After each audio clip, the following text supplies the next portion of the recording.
My name is Kobe Bryant. I'm 17 years old. I the hunger, the motivation, and the desire to be the best possible basketball player that I could be. With the 13th pick in the 1996 NBA Draft, the Charlotte Hornets select Kobe Bryant from Lower Merion High School in Pennsylvania.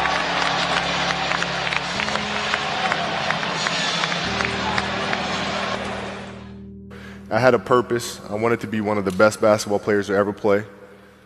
And anything else that was outside of that lane, I didn't have time for. I made that deal with myself at 13 years old. So everything I saw, whether it was TV shows, whether it was books I read, people I talked to, everything was done to try to learn how to become a better basketball player. Everything. And so when you have that point of view, then literally the world becomes your library to help you to become better at your craft. So at 13 years old, I had a I had a kill list. And so, you know, they used to do these rankings. It was Street and Smith basketball rankings. And I was nowhere to be found because I was like 6'4", scrawny, like 160 pounds soaking wet. So I was like 57 on the list. And so I would look at 56, 55, all the way up to number 1, who these players are, what club teams they played for. So when we go on an AAU travel circuit, I got to hunt them down, right? And so that became my mission in high school, is to check off every other person, all those 56 other names, hunt them down and knock them down. You know, you got to look at the reality of the situation. You know, like for me, it's not, you know, you kind of got to get over yourself. Like, it's not about you, man. Like, okay, you feel embarrassed. You're not that important. Like, get over yourself. That's where you go. Get over yourself, right? Like, you're worried about how people may perceive you, and like you're walking around and it's embarrassing because you shot 5 air balls.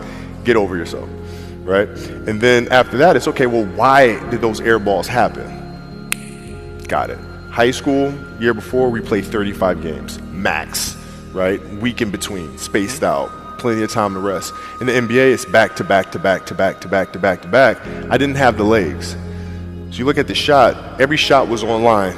Every shot was online, but every shot was short. Right? I got to get stronger.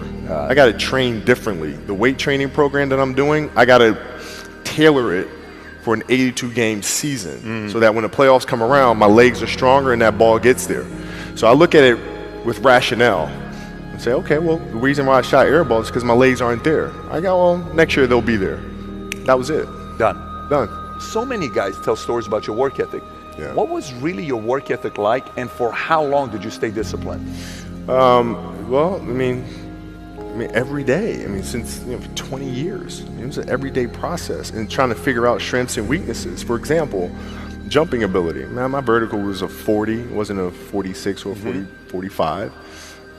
My hands are big, but they're not massive, right? So you got to figure out ways to strengthen them so your hands are strong enough to be able to palm a ball and do the things that you need to do. Quickness, I was quick, but not insanely quick. I was fast, but not ridiculously fast, right? So I had to rely on skill a lot more.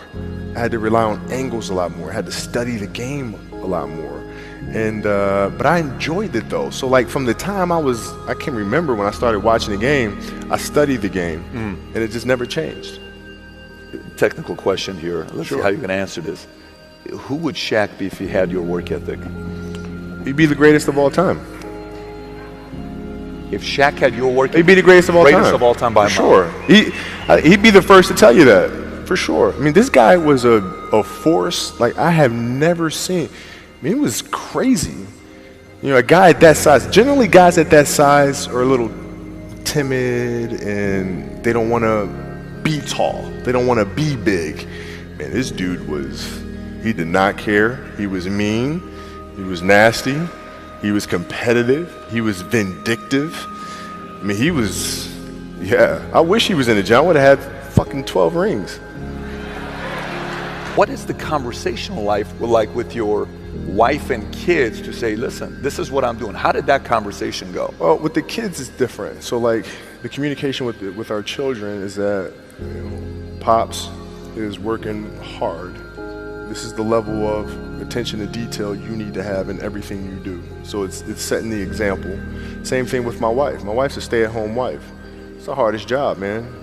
Right? So she works really hard at that. I mean, it's, you know, and so her attention to detail with that as well are examples for our children.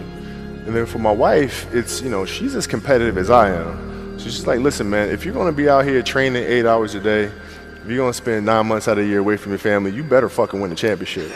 But it's a balancing act. And that's the thing that's important, is understanding that we have to have so much energy.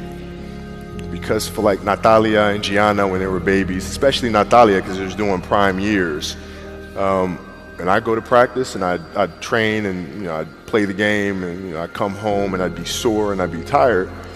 And she wants to go swimming. She wants me to take her to the park. She wants to just jump on my back or whatever the case may be. You can't say, I'm too tired, I'm going to lay down. That's not fair. She don't know what the hell's going on, right?